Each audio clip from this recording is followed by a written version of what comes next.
Senhor presidente, se o senhor puder falar sobre o crescimento do socialismo na América Latina e por que isso é um problema global. Nós sabemos que a esquerda busca igualar a população, mas igualar na miséria.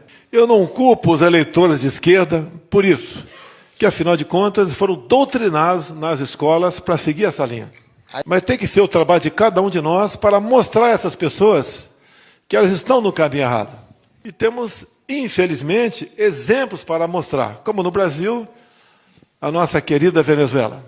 O país tem a maior reserva de petróleo do mundo, mas que o povo vive numa situação de pobreza quase absoluta. E temos assistido outros países da América do Sul que elegem os seus representantes de esquerda, que o caminho da pobreza, da miséria, é igual para todos eles. Essa preocupação é mundial. Já conversei com o chefe de Estado anterior aqui sobre a Venezuela. E nós não queremos que o Brasil siga a esse caminho.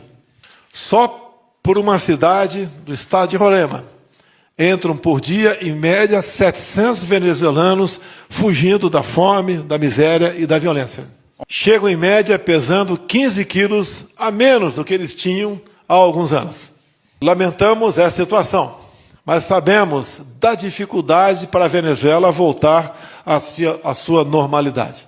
A gente lamenta que um expoente da política brasileira tenha colaborado para que a Venezuela chegasse a essa situação.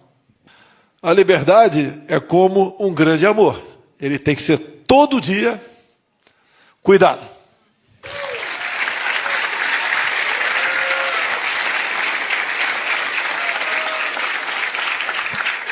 É uma curiosidade minha que, apesar de todos os problemas na Venezuela, essas ideias ainda encontram alguma popularidade. Infelizmente, encontram. Os discursos fáceis arrastam muita gente. É a promessa de um paraíso aqui na Terra.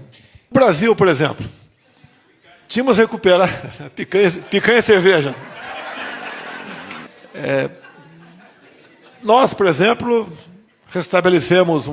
tivemos uma taxa de emprego melhor do que 2018, levamos água para o nosso Nordeste, triplicamos com responsabilidade o valor de um auxílio chamado Bolsa Família. Alguns estados do Brasil estavam na condição de pleno emprego, o agronegócio funcionando com a maravilha. Vocês não tiveram notícia do MST no Brasil, no meu governo?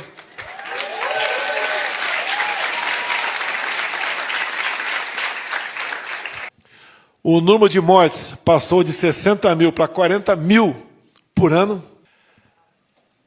Temos planejado a construção de eólicas na costa do Nordeste para gerar energia o equivalente a 50 Itaipus. Com o nosso ministro, atual governador de São Paulo, de nome Tarcísio, temos pré-contrato para 20 mil quilômetros de ferrovia no Brasil. Tudo pela iniciativa privada. Ou seja, o Brasil estava indo muito bem. Não consigo entender quais foram os motivos que resolveu ir para a esquerda.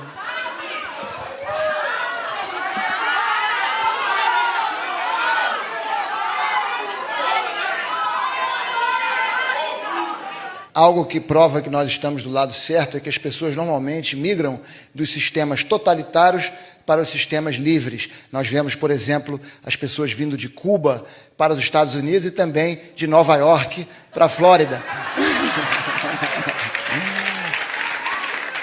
Eu gostaria que o senhor comentasse essa migração de pessoas dos regimes totalitários para os regimes livres. É igual quando caiu o Muro de Berlim, né? Para onde foi o povo?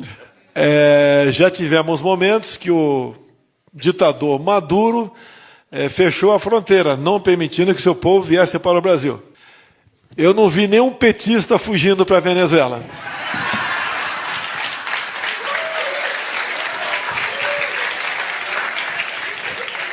Eu gostaria de perguntar sobre o novo governo e o novo presidente, o perigo que ele representa para a economia. Eu acho que isso é muito interessante, especialmente para as pessoas, os americanos que estão aqui presentes.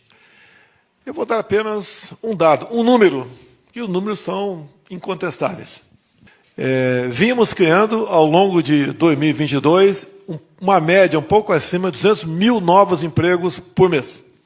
Em dezembro agora, praticamente com o governo outro assumindo, perdemos 430 mil empregos. E, geralmente, essas pessoas são as mais pobres.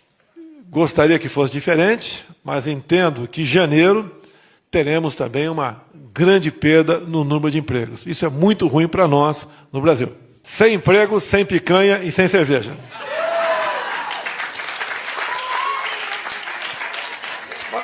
Mas, no fundo, a gente fica com pena dessas pessoas.